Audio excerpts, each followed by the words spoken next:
be in the domestic court, like your protection order, domestic violence, harassment court. That way I used to be a lot, and seeing couples fight.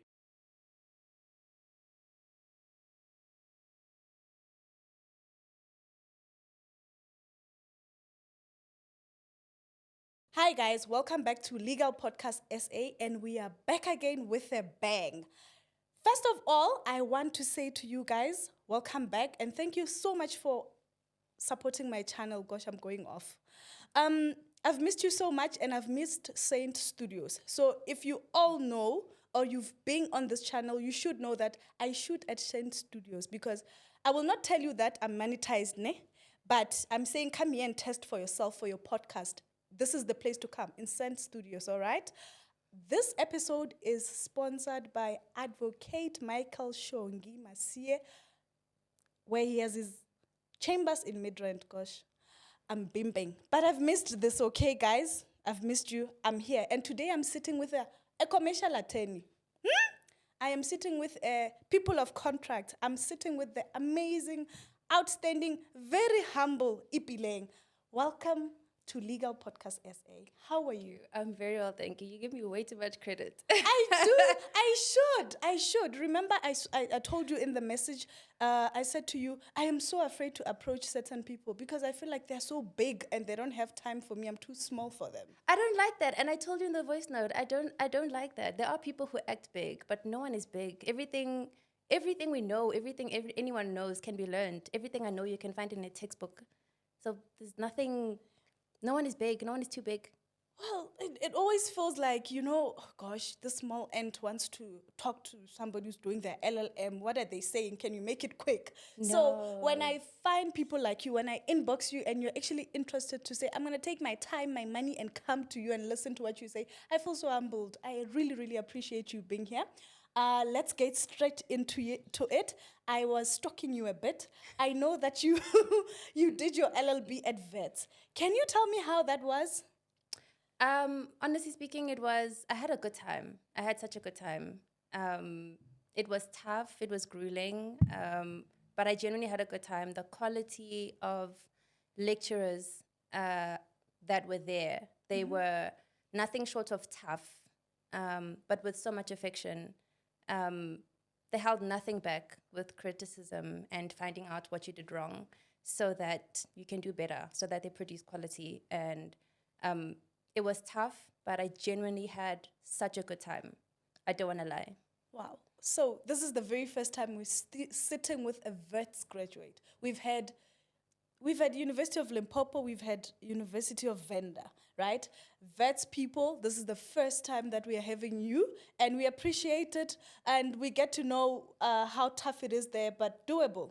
And what, if you do remember, what is your average for your LLB?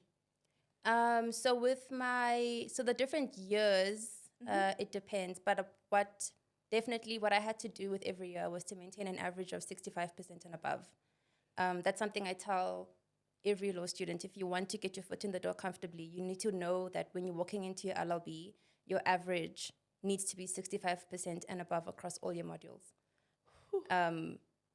That's to average and have a good shot at getting into where you want to go into next, which is usually either being an attorney or an advocate. Or even if you don't want to do that, you want to stand out for the fact that, I guess we'll get into it later, but the fact that the field is so overly saturated, there's a lot of us. There's a lot of us. So it matters that you walk in knowing that you're looking at 65% and above. Okay, now that is good to know. So now we get to the graduation. What happens to you from the graduation? Did you already know where you're going to serve articles? Did you already know that this is what I want to do at the end? So, interesting story. So I started with a BA. And this is something that my dad had put together. My dad is a guy who's we grew up in the house with education as a serious value. So even from grade 11 matric, my dad would sit me and my brother down and he would talk about what are we doing with our lives. So he had looked into the legal field at a time when I hadn't. I knew I wanted to do law, but I didn't know what the field required? What were the competitive requirements? Yes. So at that point, Dad already told me that, listen, for this field, people usually go in with 2 degrees already at articles. Those are your competitors. So I started with a BA at Wits. I majored in philosophy and politics. So started in my BA. After my BA, then I moved into the LLB. So then I went to the School of Law. Okay. After School of Law, my dad already told me as well at that point that, look, you can't end here. You're not going to articles from here. I'm looking for you to go into your master's. What? Yes. So from Wits, I went to UCT and I went to go into my master's in commercial law.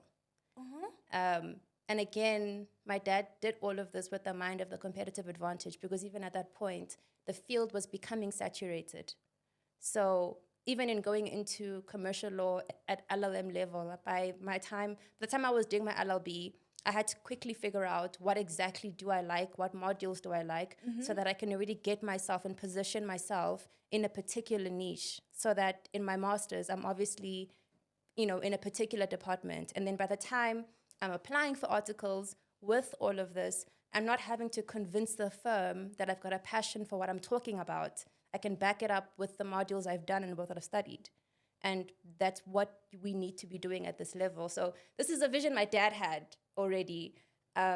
Fortunately, I have a parent who's really passionate about education, and he looks into the fields that we're interested in, and then he sets us down and he has these conversations about the pros and cons of what you're looking to go into. So where did I get the vision to do it the way I did it?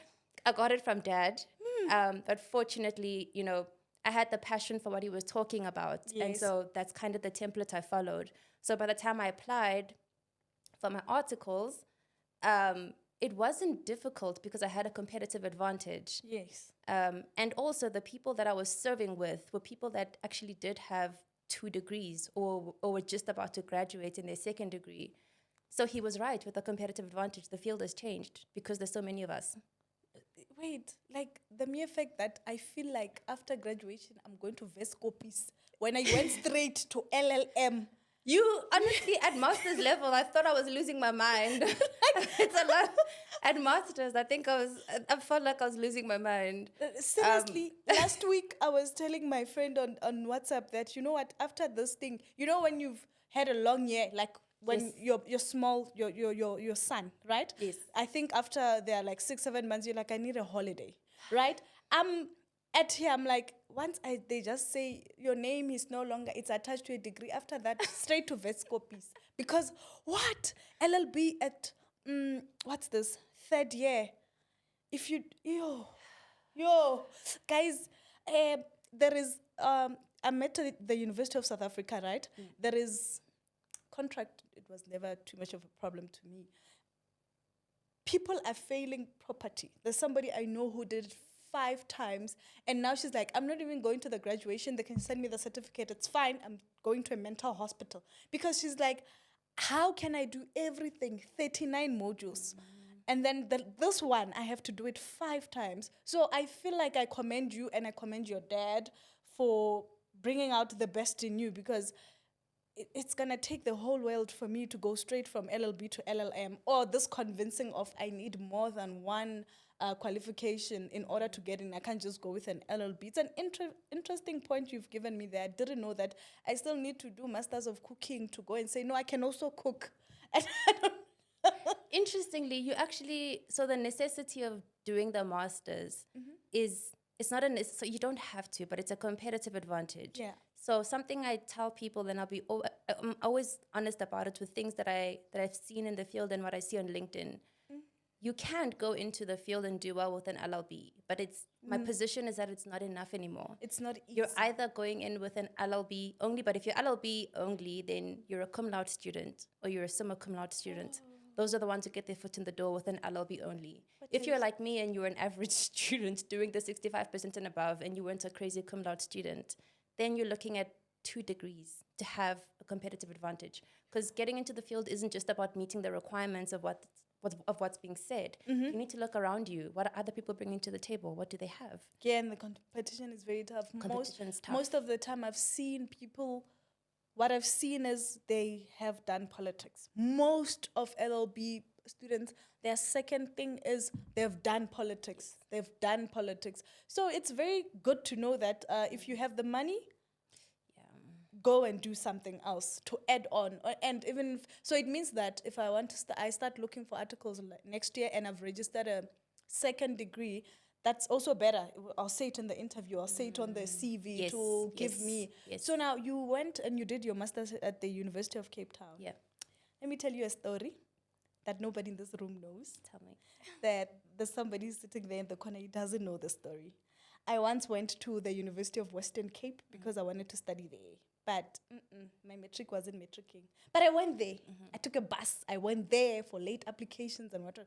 They wanted me to do linguistics, and my family was just like, no. They weren't having it. No, you're going to open a newspaper. No. It's true. They don't know what is it going to do for you. Yes, of course. So I had to go back. So I had been to Cape Town. That was my second time. First with the trip of the year, second with that. And my hopes were at UCT, but I was like, I can also take Western Cape. I applied there, and then they called us. We did everything. Then they were like, so what are you going to register? I'm like, they're taking me here. And they're like, no, my friend, come back home. It's not going to work. So how was the Cape Town, being away from your family, doing this thing that's driving you crazy? Being away was actually tough. I thought I was independent, but I wasn't as independent as I thought. It was tough. And my LLM was really just a year, but even was just a year. But even being away for just that year initially was quite tough. But I ended up staying longer in Cape Town because I served my articles in Cape Town as well. I ended up getting articles with the firm there, so I stayed for that additional 2 years. But being away was tough. But you have to adapt. You have to remember, like, what am I trying to do? Where am I? What am I trying to do? You have to adapt, and you have to keep pushing. The transition really was tough because when I was at Wits, home was like 20 minutes away. So whenever I got drained, which happens very easily in LLB, you'll know, like you get drained every other day. So whenever I got drained, I could just go home and then go back to res, and I'm recharged. But I couldn't do that. You didn't have that advantage. No, it was me and God. So then it was tough, but I also had support with the lecturers that side too. I could actually air out because the master's class is really tiny. I can imagine. Very few of us, but like the support was also like phenomenal because it is difficult. Whether home is close or not, it was difficult. How do you then apply for a master's? Because I know somebody who's doing a master's. When he had to apply, it's in health. He did all these sorts of things. Like he was writing this so many pages, going whatever. This is an application. I'm like, what? No. What? You have to come up with your own research topic. You do. So with the application process, I applied for so I checked the requirements when I was in, I think, final year law. I can't remember. But the application requirements was that I have an average of 65 and above to qualify for masters. Yes. And then because I'm applying for masters in commercial law, my sort of commercial modules like contract, at that point I was doing, at Wits they call it special contracts. So after law of contract, the normal one, then I went on to doing special contracts.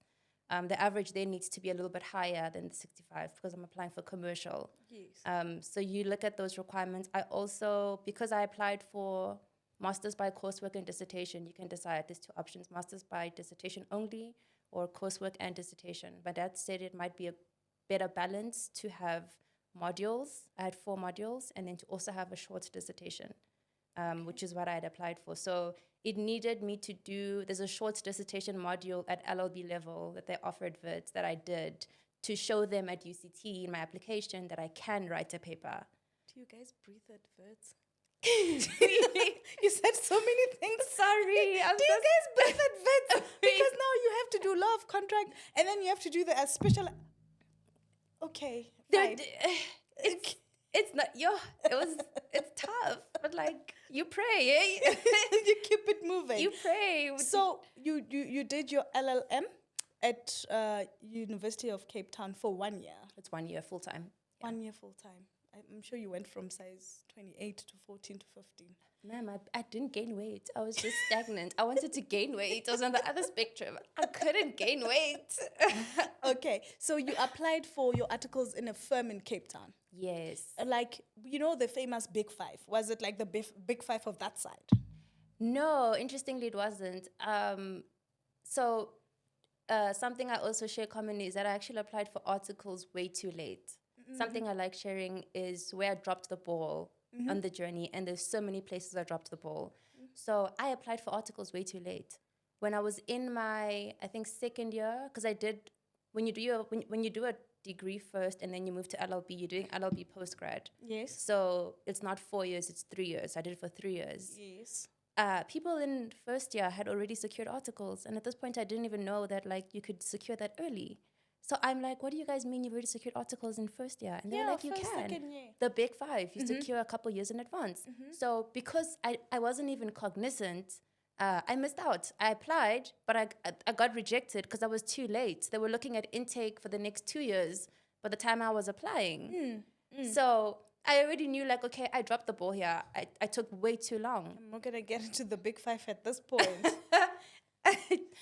Also, something I'll say about the Big Five as well that we have, and it's I think something a lot of law students have as well on campus, just a side note, is that it's not always the case that the best place to do your articles is at the Big Five.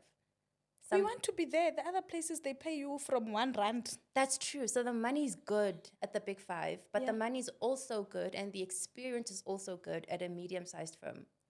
Something I learned when because something you have to do is you need to speak to other people in the field while you're studying and find out, like, where is the best place for me to be going? And something I had learned from a colleague of my dad's was that, listen, try not to do the big corporations. You take longer to actually get into the meat of the work. Yes. You some people start off with like having to make tea and coffee to prove themselves. Or maybe you're kind of on the back burner for way too long and you're not getting into the matters quick enough. But at a small firm or a small to medium or medium-sized firm, you're getting into the meat of the work far quicker because there's not many of you. You need to help out. Right now. Yes. So that's something that I had learned. So even in failing with the Big Five, because I did try and I failed because I was too late, when I got into a medium-sized firm in Cape Town, I got into the work so much quicker. You run with it on your own because there aren't that many of you. So just a side note, and it's, going to a small firm and going to a medium-sized firm, I think, is such a more beneficial experience because you're running with the work on your own at a far quicker rate. Yes. And if you're self-teaching, well, you're being taught, but also self-teaching on the side, you know, because you're doing the work yourself. Exactly. It helps a lot. It helps you, what you teach yourself, because I'm a UNISA student, somebody can attest that I will try to do my own assignments because I know that if I do something, I'm going to remember it, even if I saw it once, unlike having it being done for me on my behalf because I'm busy with work or something. I don't like that. I like to do it myself. So you go to a medium-sized with your LLM, intimidating other kids like me with my 50, for 2 years. Can you please briefly explain to us your experience, just briefly, especially with reference to the principal, because when we get to TikTok, toxic, my mental health. Can you just be honest with us and tell us, I always ask this question, tell us, are we the problem? Do we want to be babied a lot? Or is it really toxic? Something I can definitely say is that people's experiences differ, but for the majority of the time, it really is toxic. It's a hard yes. And I can also tell you that I think from university level, we're kind of taught that articles is toxic. So when you get there, be grateful for articles and take it. Articles are rare. So when you get it, be grateful. You might get a stapler thrown at you. You might get a book thrown at you. But that's just kind of what it is. I remember we used to share horror stories at university from other people who were already serving articles.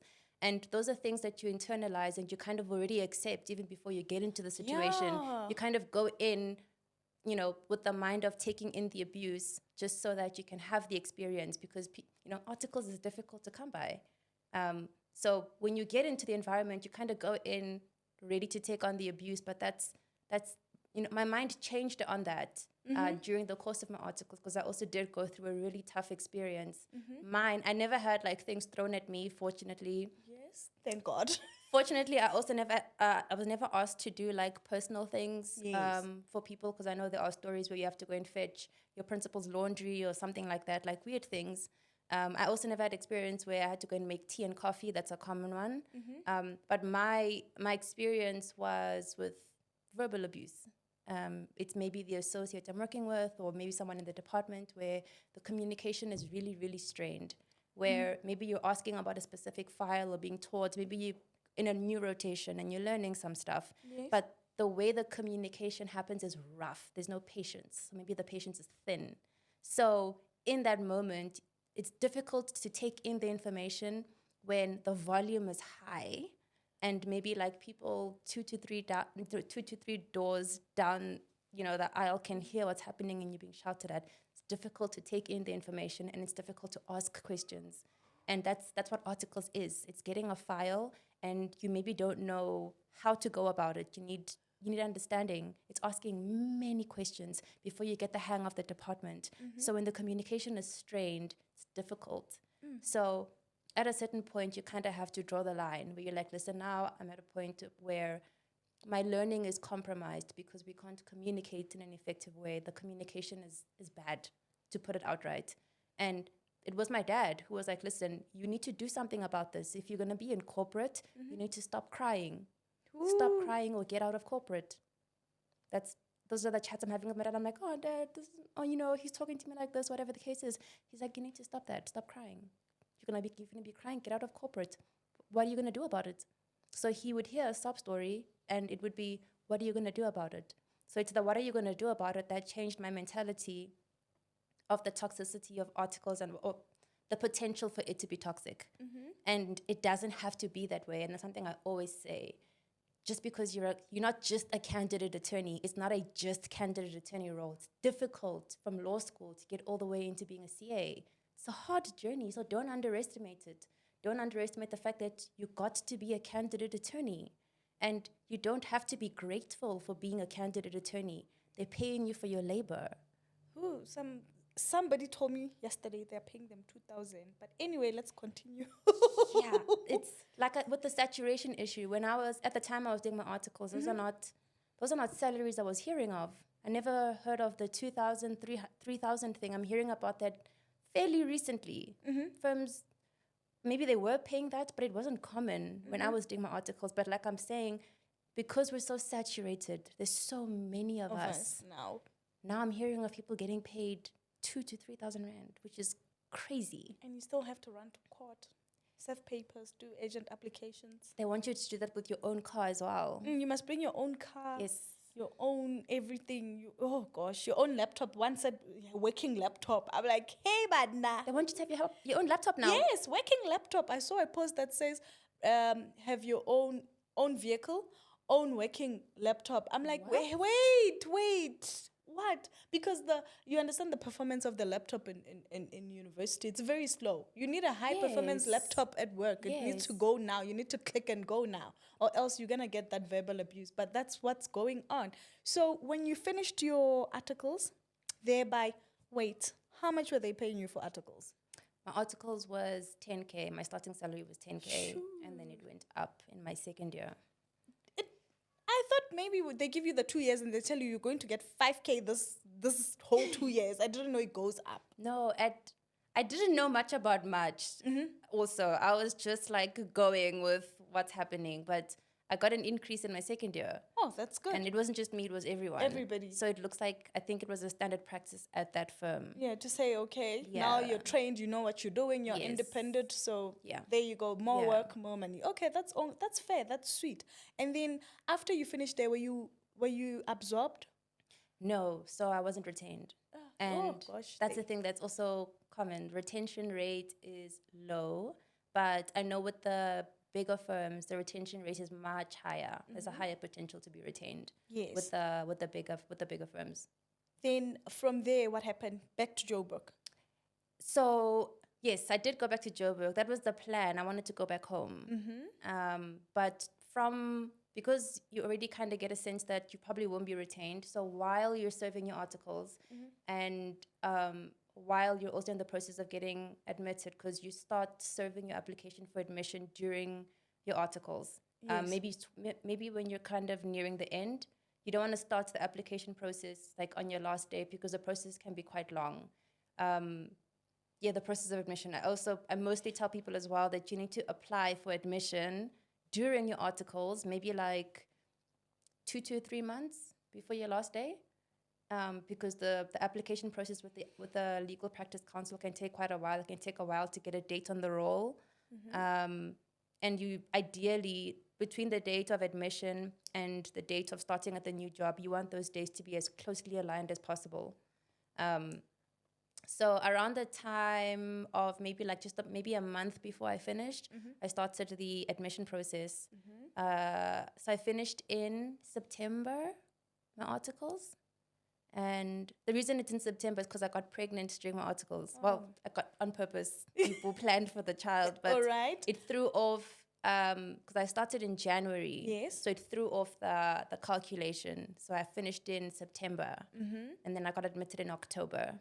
Oh, that's sweet. That was quick. That's the idea. So you want to have those days as closely aligned as possible, because once you're applying to the next firm, most of the time they want you to be admitted already. Yes. So you kind of get thrown out if you're still awaiting admission. That's why I say you want those days to be as close as possible so that you're jumping into your next job. Okay. But with the firm I went into, it was a firm based in the UK, and I got that by God's grace, to be honest, because you kind of apply widely. During my last couple months with the firm, started applying widely for post admission. I applied widely. I applied at South African firms. I applied everywhere LinkedIn had a spot. You just kind of click on LinkedIn and you send your application through. You even lose track of exactly where you're applying to. And I know you didn't ask the question, but the things that I've seen with what some industries are paying, even post-admission, so even the starting salary as an attorney. With 3 degrees in your case. I saw some really, really heart-wrenching salaries for entry level. And that kind of throws off your mentality with the fact that you're going to go into law, you're going to become an attorney, and you're going to become rich immediately. The starting salaries I saw were from 6K. What? I remember I saw this. The lowest I saw was 6K, and the highest I saw was 18. Entry level as an attorney. So I'm kind of like, okay, so is this okay? Okay. I mean, this is an honest degree. Hi. All right. Okay. And this is the salary as an attorney. You're going to be earning this now as an attorney. As an admitted attorney of the High Court. I mean, okay. So you adjust to the shock. But at that point, my family was kind of telling me, like, there's no way you can settle for this. You need to keep applying. But then there's also the pressure of remaining unemployed, because now you've finished articles, you're admitted. People are expecting that you're going to be doing big things immediately. You're going to buy a Mercedes now. Yes, but how are you going to do that with a salary ranging between 6 and 18? You can't buy much of anything besides groceries. You're just going to buy food. Here in South Africa, it's for food and electricity. That's it. Truly. And with that salary, if you're looking to move into the next job and they ask for the salary slip for your previous, my husband was saying that you're going to be perpetually underpaid if you start here. If you're going to start here as your first job, you're going to be perpetually underpaid. But I was also like under the pressure, maybe self-imposed, of I need to start a job because I've done all these things. I need to get into work. I need to say I'm working. So it took me a while. I started my first job. I secured the offer in December. So I got admitted in October, only secured an offer in December, and started working in January of the following year. Where was baby now? Because now you're pregnant. Oh, we gave birth. Okay. So, like, I did maternity leave during articles, and I came back. When are you enjoyed? I had a good time. I don't know. The firm was good to me with the maternity leave. So the period between admission and actually working was about like 2 to 3 months. And it when I think about it now, 2 to 3 months is short for unemployment with the rate it is at now. Yeah. But it felt so long and the pressure was so heavy because people will keep asking you, what are you doing now? What are you doing now? Where are you now? no, I'm still job hunting. Where are you now? Where are you now? Every now and then. And some are just asking out of good concern. Yes, not genuinely out Yeah. of good concern, and they're Yeah. excited for you, but Exactly. the salaries are not making sense, and it's difficult to tell people that, listen, it doesn't make sense. I don't understand. I don't understand. I I'm did confused. I did NQF level 10. What do you mean? I'm No, confused. level 9. I think Sorry. is it 8? No, 8 is the LLB, and then 9 is the masters. Oh. 10 is the PhD. Oh. Yeah. Oh, okay. I thought it was 8. No, Oh, no. okay. You've got an honest degree. LLB is an honest degree. Yeah, I thought. Okay. Yeah. Okay. Oh gosh, you're going for the PhD? No, ma'am. Never. I will lose my mind. So with the first job, I got a response from a law firm, but I at that point, like, you send out so many applications, you lose track of, how many you send out. I got a response, and it was a firm based in the UK, and it's a